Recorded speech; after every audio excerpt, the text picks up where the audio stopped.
And for me, the astrological piece centers particularly around the placement of Chiron, Chiron, in your birth chart.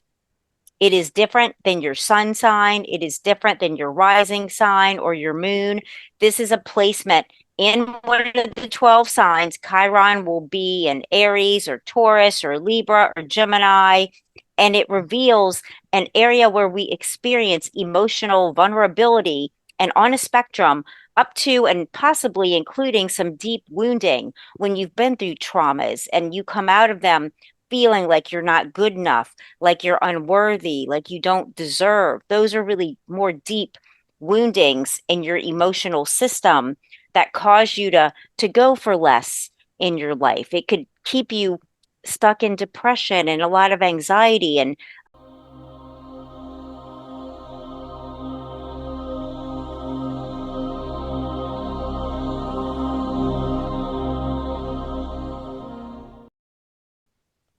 Hi, Lisa. It's Lisa Tahir here. Thank you so much for joining us. I'm very excited to hear your story. You're a clinical social worker, but you also do Reiki and EMDR, which is the EMDR I understand from a clinical working point of view, but the Reiki is like a contrast to that. And you've written a book and you've got your own podcast. So you do quite a lot of things.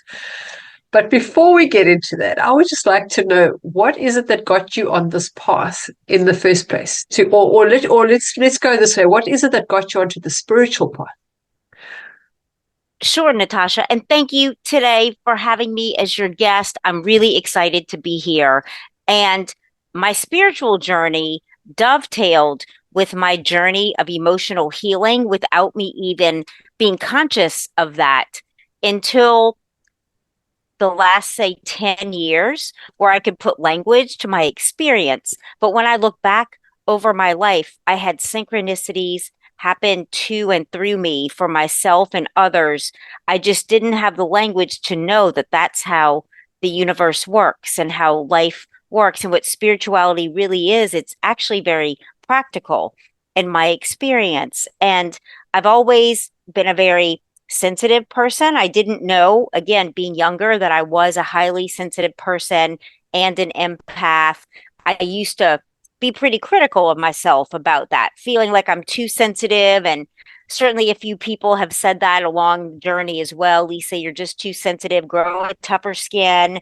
And somehow that just never was something, first of all, I wanted to do or that I could do. And I felt like there has to be another way to live life, to stay sensitive and not become jaded and hard like I'd observe some people in my life, but to be sensitive, yet how to mind my own energy. And that's where spirituality really started speaking to me through beginning to meditate and reading spiritual texts like A Course in Miracles and really studying those teachings to apply them in my life and in my thoughts as I thought about myself and others.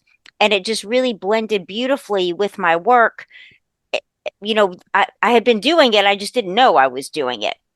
But have you found this to be true, that spirituality helped you navigate maybe your own sensitivities? I sense that you're very deeply sensitive and spiritual, and if that was part of your journey as well. You know, yeah, I pretty much do what you've been doing. So we have a very similar path. The only thing I don't do is clinical psychology, Okay. or was clinical social work, but I did Mhm. study psychology. So pretty much along the same lines. Yeah. But yeah, I think what got me on the path was that my daughter, when she was a year and a half old, she said, "Mommy, Satan by the door." And I got such a fright. It was 1 o'clock in the morning, and she was pointing, and she said, "There's a man by the door." And of course, I didn't sleep. And then I phoned her dad the next morning, and he said that he was a bit concerned because he dedicated his firstborn to the devil when he was practicing his demonology. So that was a very straight hit. Mm-hmm. So from that Oh my time, I thought, goodness. well, if you've dedicated your firstborn to the devil, then I'll dedicate my firstborn to God, and let's see who wins. Yes. So it's Yes. been literally a spiritual warfare, but I mean, along the way, you learn stuff that a lot of Mm-hmm. people don't really see because It's like electricity. You can put your finger in the plug, you'll know it exists, but you can't see it, and people Yes. question. Now it's become more mainstream. But in those days, I mean, she's 28 now, it's 20 Wow. something years ago. Yeah. So, I mean, there were no books on that. And Right. kind of was like hit and miss. Now that I've studied so much, you start seeing how everything lines up, the dots join, Yes. and it all fits together. Like you say, initially it's woo woo to people that don't understand it. But when you do understand it, it is logical. Yes. It makes sense. It just ties in everything. It makes perfect sense the way we're born into these bodies and the way we leave and come back and how our energy works and I find it fascinating because the more you learn, the more you want to learn. Yes. And the more there is to learn. Yep. Yeah, it just never ends. And then just when you think you know it, you realize, no, I know nothing. I need to. Right. Yeah. Yeah. So Yes. yeah, it's exciting. And I love sharing with people that we use words that are spiritual and we're not quite don't quite know what we're saying. When we talk about someone's vibes, they have good vibes, they have bad vibes. That's really energy, spiritual energy, emotional energy. And our Yep. intuition is so beautifully made and wired within us. We are drawn to some people and repelled by others. And I encourage my clients to really listen to that inner voice within yourself. Go to the people you're drawn to and stay away from the ones you're not, because you might go down paths that lead you to things you don't want if you ignore your guidance and intuition. And conversely, you'll be led to everything you want when you go where you really feel drawn and led to be. Yep. Yep. Exactly. So now you do psychoastrology as well. So tell us a bit about that. So, psychoastrology is simply where your birth chart or natal astrology meets your personal psychology. I love language and I love words. I think we can find such meaning by choosing our words more appropriately and more wisely. So, it was really just fun for me to create and trademark psychoastrology. And for me, the astrological piece centers particularly around the placement of Chiron, Chiron, in your birth chart. It is different than your sun sign. It is different than your rising sign or your moon. This is a placement in one of the 12 signs. Chiron will be in Aries or Taurus or Libra or Gemini. And it reveals an area where we experience emotional vulnerability and on a spectrum up to and possibly including some deep wounding when you've been through traumas and you come out of them feeling like you're not good enough, like you're unworthy, like you don't deserve. Those are really more deep woundings in your emotional system that cause you to go for less in your life. It could keep you stuck in depression and a lot of anxiety. And I wrote my book to help people shift and move out of those darker places into the light, truly. Amazing. Well, I want to go deep into that, but before we do, is Chiron, is it a planet? Because I didn't hear of it until I actually read it in your bio. So then I had to Yeah. go and do some Googling. Yeah, so when you Google in astronomy, Chiron was discovered, I believe, in 1974 or 76 by an astronomer that identified this heavenly body in our solar system orbiting between the planets of Saturn and Uranus. And it was the first of its class to have an odd elliptical orbit instead of a typical round orbit. And it was identified as both a minor comet and a planet. Originally, it was labeled as an asteroid, and then it was changed to both a minor planet and a comet, which is the designation I believe it still has today in astronomy. So it's an Wow. interesting heavenly body. Well, if they're going to call it an asteroid and it has such an impact on your life, then it certainly can't be a minor planet. Right. No, I hear you. Yeah. And I had Yeah. never had someone, I'm not an astrologer, I'm a psychotherapist. I just specialize in this Chiron placement in our birth charts. And I was so surprised when I discovered it myself that it had never been shared with me in an Yeah. astrological reading with an astrologer. Of course, they would talk about transits and squares and rising signs and things that were very complex, but I never heard about my Chiron placement. And when I started to research this more, it really struck a chord with the question I was asking is why do I have so many successful clients that still experience anxiety and depression and have self-esteem issues? And why did I still feel anxious and depressed and sometimes not good enough? I felt like there was a real disconnect here. And that's when I was led to research Chiron.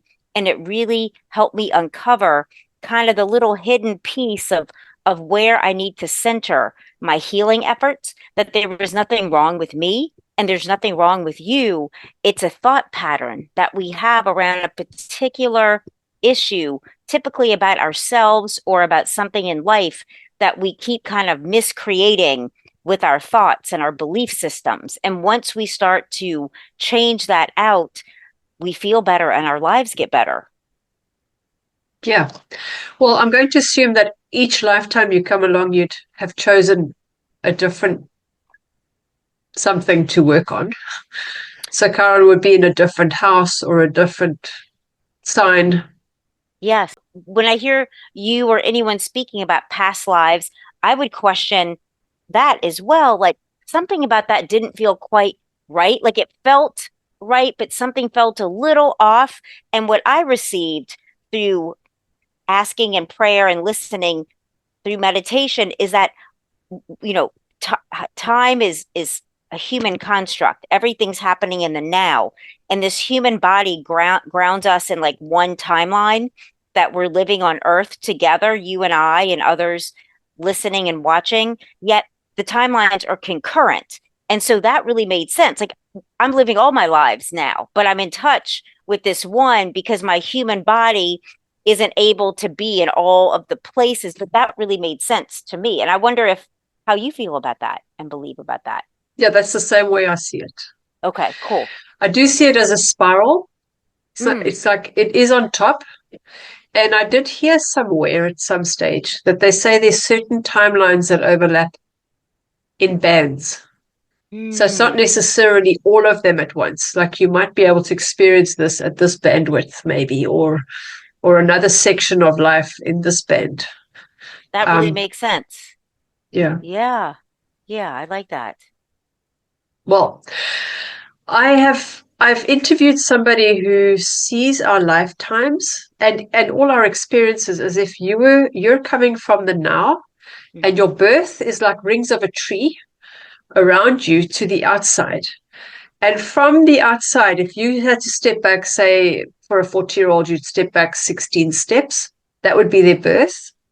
But if you step one more step back, you'd go into their past life, their most recent one. And so it's like he said he's seen some people that look like they've got an aura that's the size of an ocean. It's so big and Mm, so vast. that is So really it, interesting. but it is on one line. It's not like on top of each other. It's here Okay, got it. and it's in your field. So Yes. I don't know because I haven't been able to see it. I don't know if that's a gift or a curse. I think it would be a gift. Depending on how you felt about it, yes. Yeah, yeah. So yeah, interesting. Okay, but now you've obviously done a lot of research on Chiron and you've written your book, The Chiron Effect. Would you mind just to share a little bit of about the areas that people can experience the trauma in? Sure. So the Chiron effect, I use that phrase because basically we're at the effect of how much or how little we know about our Chiron placement and how those ripples go out into our life. And what I mean by that is that we have our people, places, and things that we habituate daily, and we call it our routine. And our days tend to look similar to days of the past. And hopefully that's a good thing for you. Hopefully you really enjoy your routine and it brings you meaning and purpose. Yet I think at moments, I know in my life that I felt kind of not so thrilled, about my routine. It felt a bit mundane. And so to really inhabit these new people, places, and things that we desire and to have new experiences, it's really centered in the thoughts that we're thinking every day about ourselves and what's possible for me. What you're thinking is possible for you. And so often people that have gone through trauma were told, I don't love you, or this is your fault. And, or they withhold love. Parents or a caretaker might withhold love. They might hit or beat or sexually abuse and really wound someone. And this person, this individual starts to believe that even that they might be bad, that they're unworthy and don't deserve things. So you stop trying, you stop even thinking for some of the things you really want because you're just feeling so low and so disconnected from your true self, which is perfect and lovable and totally worthy, no matter what anyone has told you in contrary to that. So when we're aware of our Chiron placement, was this a wounding, say, by abandonment, a caretaker that abandoned you? That's Chiron in the sign of Cancer, where a parent might have started another family, or their addiction to drugs or alcohol, like totally that was their first love and priority, and you were left to fend for your own needs. Chiron in the sign of Taurus speaks to wounding by neglect. You might have been neglected emotionally, physically, or you might have been sexually abused, and you grow up feeling unworthy and not good enough. And these are things that once we live, the experience might be over of the trauma, yet we take beliefs and meaning about ourselves. And in my book, I ask you to reflect on times in your life, both when you felt really loved and times when you didn't, and the meaning you made about yourself, because those are the thoughts that have become beliefs that we're going to work with, and we are going to change them through, taking some loving actions on our own behalf. And part of that is self-forgiveness, which is what I write about, to learn to forgive ourselves for any and all things when we just didn't have the skills or know.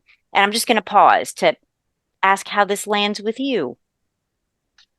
Well, forgiveness is a recurring theme that I hear all the time. And it is so powerful because, especially with my clients, a lot of them will say, I can't forgive what he did to me. I'm assuming it's a he because most of the time they'd be in a toxic relationship, maybe, but it could be a she. How could they do that to me? And it's them, them, them, them, them. But it's like holding on to something that it's like drinking poison, hoping the other one will die. The Right, forgiveness right. is not about the other person. It's about letting it go because it's not serving any purpose. It's just an autoplay in your mind. Hmm. I do, or often have the question is how do I forgive? Because I don't want to forget. And I always say it's not about forgetting. It's about remembering. It's about remembering who you are truly. Yeah. It's about remembering who they really are, not who they are in this body, but who they are as a soul, or whatever the lesson is that you came to learn. But anyway, that's my thoughts on it. Well, and I in my experience, I was taught that forgiveness, it's for others, as I'm hearing you say. And in my book, I really get you to first and foremost, we need to forgive ourselves. And I think as women, we tend to be very critical of ourselves. We expect a lot. Many of us wear different hats and expect ourselves to just hold so many places in this world for others, especially. And we might take less than good enough care of ourselves and then feel like somehow we need to do more when instead just stop, pause. You're being really critical there, and to become a loving coach, and it's okay when you blow it and say something harsh to someone, really understanding what was happening in that moment, that you acted so unlike yourself. As an example, probably you were overextended, you probably felt very depleted, and you just didn't have the bandwidth to respond with more patience or compassion or understanding. And it speaks to the needs that we have that we aren't addressing, to take time for ourselves, for our own self care, for our health and well being, for our own pleasure. And once we start to, I call it our love tank, like really fill our love tank more, we'll be able to show up more as who we want to be and less of who we don't want. And I really talk about forgiveness first and foremost. It's for you before you try to forgive anyone else. do the deep work of excavating and looking at things that you really need to forgive yourself for, because it's going to allow you to, at some point, be able to view others differently from a different vantage point. Well, that was me last night. How so? I stay in a family of it's my brother and his kids at the moment, and the one got sick, and then he got sick, and then his wife got sick, and then I got sick, and Oh, then it was just too much. And I said, "Look, I'm overtaxed. I shouldn't be speaking right now, yeah, but yes. today I'm better." But it's about recognizing your limitation and being able to say it, I think. It really is. That's absolutely key. And that it's okay to have a limit, to say no, not right now. I find often a no could very well be just for now. No, but let's see if I can do that at another time.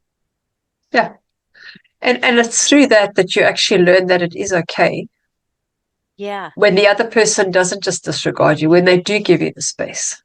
yeah, Yeah, that's how you grow absolutely. it. Yeah. Hmm. So, how does EMDR work with this, or is that a separate thing altogether? That's a separate thing. I became certified in EMDR level 1, and it stands for eye movement desensitization reprocessing.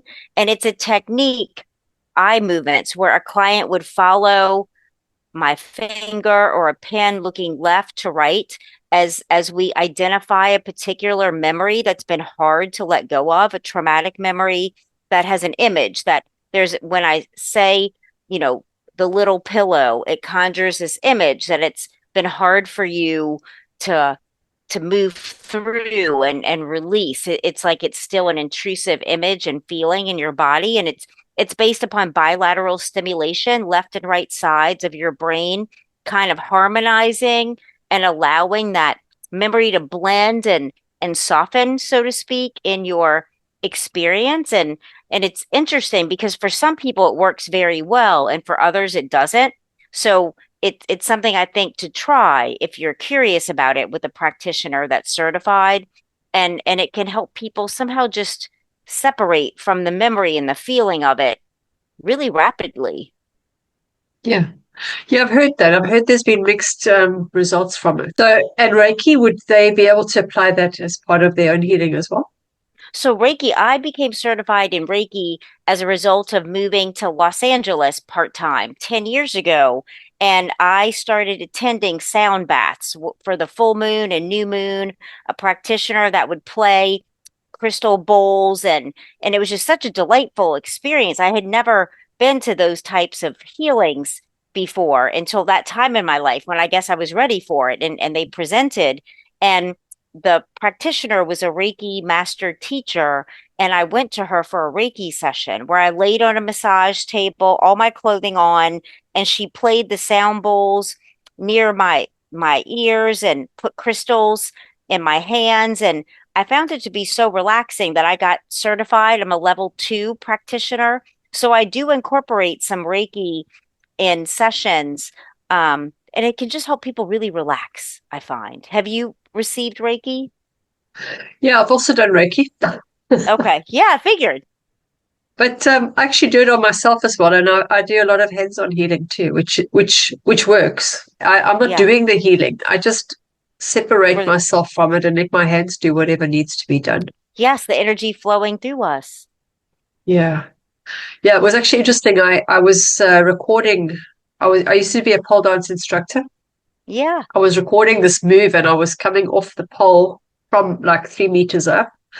And as I came down with my leg, I hit the corner of the table and the inside of my foot. It Oh. was excruciating because I really came down my whole body weight onto that corner. Oh. And by nighttime, I thought I'm not going to walk. Like tomorrow, I'm going to give up my career as a teacher. I'm going to land up in hospital. My leg's going to be Mm. amputated. All these thoughts because it was so painful, and Mm-hmm. it was radiating all the way up my leg, up my knee. And I thought, this is silly. Why don't I just do some hands-on healing? I mean, I can do it. Why don't I do it? And I just Yeah. literally put my hand there, and within about 10 minutes, the pain subsided out of my knee, out of my leg, down to my foot. The next morning, I could stand normally. I just had a very, very small bruise. That was it. Pain was gone. And I thought, well, I should have done that sooner, That is but we amazing. forget. Yeah, that's the power of that. And I wasn't really doing much. I literally just let my hands do the work. And we have something else in common. I took pole dancing for fitness and I have a pole still, yet it was Oh, yeah. so challenging and painful. I it was I have so much respect for the muscles and the control, and it was unbelievably challenging and beautiful.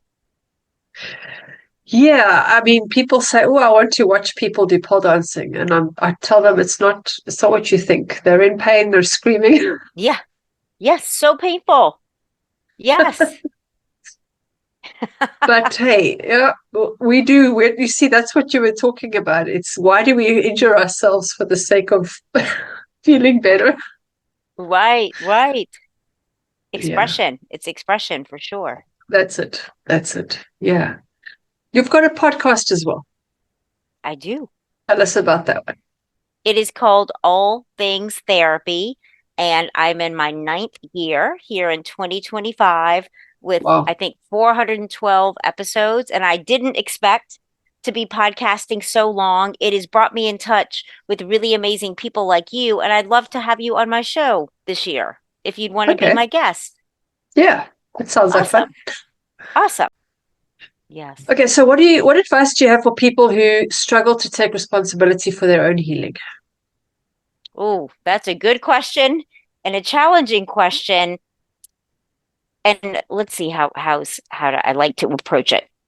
If you're having trouble taking responsibility for your healing, I think it might be that you're hearing that in a way that's not resonating and not making sense. And you might be thinking to take responsibility for your healing means it's your fault. And that's not what taking responsibility for your healing is. I am sure that whatever it is that's painful for you wasn't your fault, that it was something that you experienced and you don't know how to heal from it. And it's like on repeat in your mind. And I think to be able to say to yourself very clearly, look, what happened to me wasn't my fault, but like I'm tired of living from the same old story that's painful. So I want to take responsibility to shift and be happy. I want to take responsibility for my happiness. I want to be responsible for my joy. And that starts to empower you that you're not a victim of that old story, that you can tell a new story. How do you want to feel instead about this very same person or situation? And it might be something around, I'd like it to not bother me so much. I'd like to not care about it. I'd like to feel happy anyway. And it doesn't mean you're letting anyone off the hook. I think we get so centered on the other person so much that we lose ourselves and we lose our identity versus your identity is your identity. It's not sourced in this story that was disempowering. And when we start to really walk the other way and start to, do things that we feel happy doing and be with people we feel happy being with and really laying those train tracks with intention and very deliberately and to show up differently. Maybe we stop making ourselves available to this person that's hurt us if they're still in our lives. Maybe we just stop texting or calling back. You don't have to have a big altercation to change something that's not working for you. You just might stop engaging and start doing some things that feed your soul more. And I think it's by doing these different and new things that we start creating a new story that we desire to live and have become our day-to-day life. It's the new people, places, and things that we start to orbit, the Chiron effect. We start to habituate new and different things that really serve our meaning, purpose, and happiness. I love the way you've explained that. Thank you. Thank you. You're welcome. So I've lived if it, so somebody, it's really clear to me having walked the path myself. Exactly. And to continue to blame someone besides the initial, I think it's a part of the grieving process. We want to be angry and blame, but if we stay there too long, we get stuck and we're disempowered to climb out of that hole and start Yeah. to really, maybe I never should have talked to that person. Maybe at first meeting, my intuition might have been slightly quiet and like, ooh, like I don't know about them, but we can talk ourselves out of what our intuition's saying and do something and be with someone that part of us knows we have no business being with for whatever reason. It doesn't have to make sense. And then things happen that are negative or bad, and we blame them first when your intuition most likely was telling you something about this situation to try to get you to go another direction. And that's why honoring and listening to your intuition and exercising that muscle more of hearing your inner voice is going to serve you to really have life go more easily and more smoothly for you. Yeah, absolutely. So I know a lot of people feel vulnerable. Like they don't want to cry in front of people. They see it as a form of weakness. How can they how can they embrace that without fearing judgment? I think to look for the people or person that is safe for you to really be your authentic self. And if there's not someone that you know personally, to reach out to a healing practitioner who can hold that space with you and for you as you start to create those inroads in your life and attract those people to you and become that person to someone else. That's what I would Nice. encourage. What would you Yeah, encourage? same. Yeah. Same. Yeah. So you call yourself a thought coach, but there's also spiritual. And I know spiritual is a lot to do with the emotion because your body carries the emotion. How do those two Mhm. work together? A spiritual coach and a thought coach. Yeah. I got a very cool thought coach certification from a mentor and friend, Aura Nadrich in Los Angeles, who founded the Institute for Transformational Thinking. And I love her release and replace practice. I used it like full on to help myself with fear-based and negative thoughts around a situation that I didn't quite have the solution for. And I was feeling fear and concern around like how to have this money, for example, an upcoming bill. I think that's an easy one. Like I don't know how to get this money. And I became so identified with the problem where it's like pausing and stopping, like what I really want. Like I release not knowing how to get the money. I release being afraid of not having the money. And what do I want to replace that with? I want to believe I can create this income. I want to believe that the money flows to me. I want to believe I can do this. And I would write down on a sticky note. I still have them in my wallet. I want to believe I can afford this, whatever it is. And I want to believe I'm good enough. I want to believe I'm capable because there's like core beliefs that these things we don't know how to solve, it butts up against. And I'd carry the replacement statements. And one of them was as simple as I am good enough because I was feeling not good enough at some point. So I release I'm not good enough. I want to believe I am good enough. And I carried around, I want to believe I'm good enough. And it was like a bridging statement. And every time I opened my wallet to pay for something, I'd see my little note, I want to believe I'm good enough. And it really implanted until I started to feel like, hey, I am good enough. I am capable. And I do that with different statements still to bridge my beliefs to connect with my desires because things manifest when we believe we can have what we want. And often those might not be connected and in agreement with each other. So you really want to work with your thoughts to be able to believe that you can have and deserve what you most want. And that takes some changing your mind about things and inner work. Yeah, I think it reminds you a bit of the Abraham Hicks, the focus wheel. I love Abraham Hicks in the focus wheel. Yes. Yeah, so you say statements that do feel believable Hmm. rather than a statement that doesn't, because then you're just actually pushing it further away. Exactly. Yeah, no, I like that.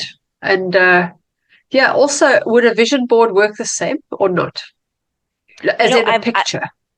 I think it could, I think since we're so different as individuals, use what works. I like writing I want to believe I am blah, blah, blah until I start to really feel it. And then I'll change the note to be like, I'm so excited that I feel worthy, as an example, when I start to really embody that. So I like writing the little sticky notes, but others of you might want to do an image, like a vision board image, and you really connect emotionally to that instead. So I say do what feels the most exciting for you and your emotions. Yeah.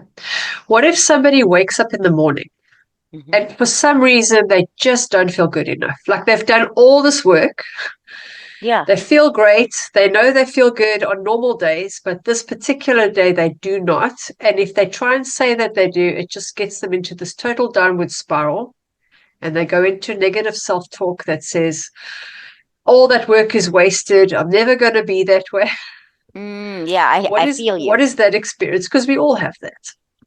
Yeah, I think that's where you need to bring some real compassion and empathy towards yourself. Hey, I'm off the rails today, and like it's okay. I'm more loved than not, by source, by the universe, by God, whatever your words are. Like I'm feeling off. So how can I go really gently with myself today? Like, do I maybe need to change some of my appointments to really tend to myself? If it's an anniversary of, say, the passing of a loved one, our body might remember that. It might be an anniversary of something that happened in your life that was challenging, just to tread lightly and lovingly, very compassionately with yourself. And I would also look to my nighttime routine. What was I watching or reading or listening to last night? Did I maybe engage with something that, wasn't uplifting, and I kind of took that into my dream state, and I'm waking up with something that maybe not even isn't mine, so to speak. Like I'm really um very vigilant about my nighttime routine and not watching news, and really ending the night with something nurturing. I'll read some Louise Hay or something, just really go to bed with like an awareness of being held lovingly in this universe. And that's what I want my last thought to be, and a thank you and gratitude. And so I wake up feeling really awesome in the mornings because of that. And if I get up and I something's off, I'm just really gentle with myself that day. And I encourage you to be also. Yeah, I think that's it. It's actually it's questioning your own thoughts. I hear you. And I think once you're really on this path, and when you really make the connection, what you're consuming, and that's beyond food and drink, it's what you watch, what you listen to, what you speak, what you engage with, it really affects your mental health and well being and your spiritual health. And the images in your mind are sourced from what we consume. And to really start to pay attention and see what consumption leads to this thought and feeling, and really examine that in your life, and become a master of it so that you feel more and more like you really want to instead of what you don't. Absolutely. Yeah, I was actually immersed in this whole going down the rabbit hole stuff that's been going on in Hollywood. Mm, And then I realized, you know what, this is actually not good for me. yeah, It's good to know and be aware of what's out there, but to be watching everything that's going on, yes, people are for, yes, it's good because it shows that the world is changing and people are waking up. But does it add value in my life personally to hear the stories? No, I can't do anything about it. And right. by staying in that, I'm staying in that energy and I'm giving it power. I really agree with what you're saying right now. Yes. Yeah, it's quite sad. Okay, so how can someone use astrology as tools for navigating their life challenges? I see astrology as a beautiful blueprint and symbolic language. And I used to struggle, Natasha, feeling like astrology means that this picture in the sky of when I was born dictates my life and what's going to happen and what doesn't. And again, in meditation, I received, Lisa, you are so off track with that. You wrote your birth chart. Like I wrote mine, you wrote yours. These are things that we thought we wanted to be in this lifetime, and we have the ability to learn the skills if needed, and change out and really create our lives. So I really believe in I'm creating my life, and astrology is a symbolic language that can help me understand some things about myself, yet knowing that I could like course correct and curve and like have the experiences I want. It's not limiting me. So that's my belief about astrology. I love that. I think Thank that's you. amazing because, yeah, there's this debate that people have about fate and destiny. You know, Right. am I destined to be poor or in a bad relationship or have bad health or whatever the thing is? But at any given moment, you can just change your mind and say, well, no, I don't choose that anymore. And suddenly everything just takes on a whole new meaning. Yeah. It's Yeah, I almost believe like yeah, it's just an obstacle that was placed there for you to grow. You don't have to be stuck behind that. Yeah. exactly. Exactly. We don't at all. And I believe we are so loved. We are so tended to, and we can tune in to more of that with our emotions, with our thoughts, to just that meditation is such a powerful just practice to really sit and receive healing, receive guidance, receive what we most need in a given moment. And you can practice that through guided meditations or sitting silently, whatever works, or walking, a walking meditation without music to just hear the leaves crunching under your feet. If it's the fall, just to really ask to be shown more of how loved I am, and show me. I'll ask you, show me, universe. And I encourage you to do the same. Ask for more. That's exactly what I did today, and I got an answer. And I thought, well, why didn't you show me this before? And they said, well, you didn't ask. Ah, yes. I said, Yes. well, do I have to beg? And they're like, no, you don't have to beg. You just have to ask. I like that. And there's some humor there too. Yep. I think tuning into humor can be so helpful, and laughter and lightening up. I can be a serious and intense person, and I'm really intentionally learning to just like there's nothing serious going on. Like it's okay, Lisa. Like you're okay. Everybody like just like lighten up and to like breathe and laugh, and things are unfolding. Like just enjoy yourself along the way more. Yeah, I think, well, we do tend to take life very seriously as humans. There are people that don't, and then you think, well, they're not hardworking enough, or they're not taking things seriously. There's a lot going on here. But if you think about the Buddhas, the laughing Buddhas, I mean, that's the one. I heard the story. I haven't read it. I just heard that when the one Buddha died, the others were laughing because he died, and I thought, well, that's awesome because it's funny. Yeah. And they're happy. And Yeah. they're happy that he died because he's in a better place. So what's not to be happy about? Yes. You know? How could people identify what their core wound is? Should they get the book? I would love for you to get my book if this conversation is resonating with you. And you can if you're already subscribed to some kind of astrology platform, you can probably source your Chiron there.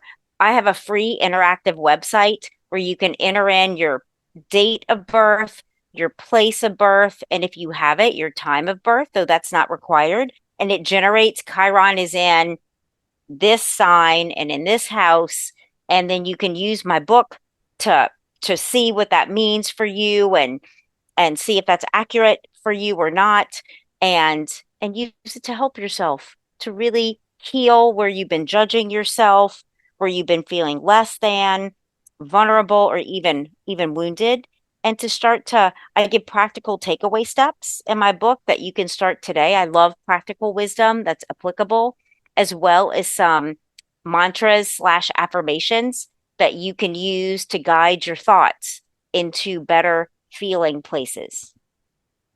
So where can they get the book? It's available on Amazon. It's at in Barnes and Noble stores. It's also online at walmart.com. And if you have a favorite local bookstore, you can bring in my title. Just Google my name, Lisa Tahir, Tahir, or go to my website, nolatherapy.com, and your local bookstore could order it. I love brick and mortars. Blue Cypress Books here in New Orleans is a favorite spot. Mystic Journey in Santa Monica, California, but they can get it at your local store, and you can support that business also. Nice. And your website is nolatherapy.com, right? Yes, it stands for New Orleans, Los Angeles Therapy.com. I will post all your links in the bio. Thank you, Natasha. Yeah. Do you have a message for our viewers before we go? I would really like for everyone to feel better about themselves, like you're more on your path than you're not. And I think for anyone listening or watching that's feeling really like astray from what they want, I think that you really have some forgiving of yourself to do, some healing and self forgiveness and empathy. And I would encourage you to find more kindness and softness for yourself rather than judgment and criticism, and maybe step away from the situations that are causing you harm, and look to more of what you need to be more loving and nurturing of yourself. Thank you. You're I like welcome. that. Yeah. How is New Orleans? New Orleans. I was there for Jazz Fest many years Oh, ago. and did you It, enjoy it it? absolutely loved it. I love Yeah. Jazz Fest as well. It's good here. Yeah. I that was just after Anne Rice wrote the interview with the vampire books. And Oh then I went yeah. to visit her house and Yeah. it's a totally different feel to Los Angeles. Eh? It is Totally very much so. worlds apart. Yeah. Yes. Where are you? Where do you live? I'm in the Netherlands now, but Amazing. yeah. Amazing. Lots of windmills and cows and sheep and green grass. It sounds beautiful. Very nice. Yeah. Well, thank you so much for sharing. You're Bye, welcome. Lisa. Bye.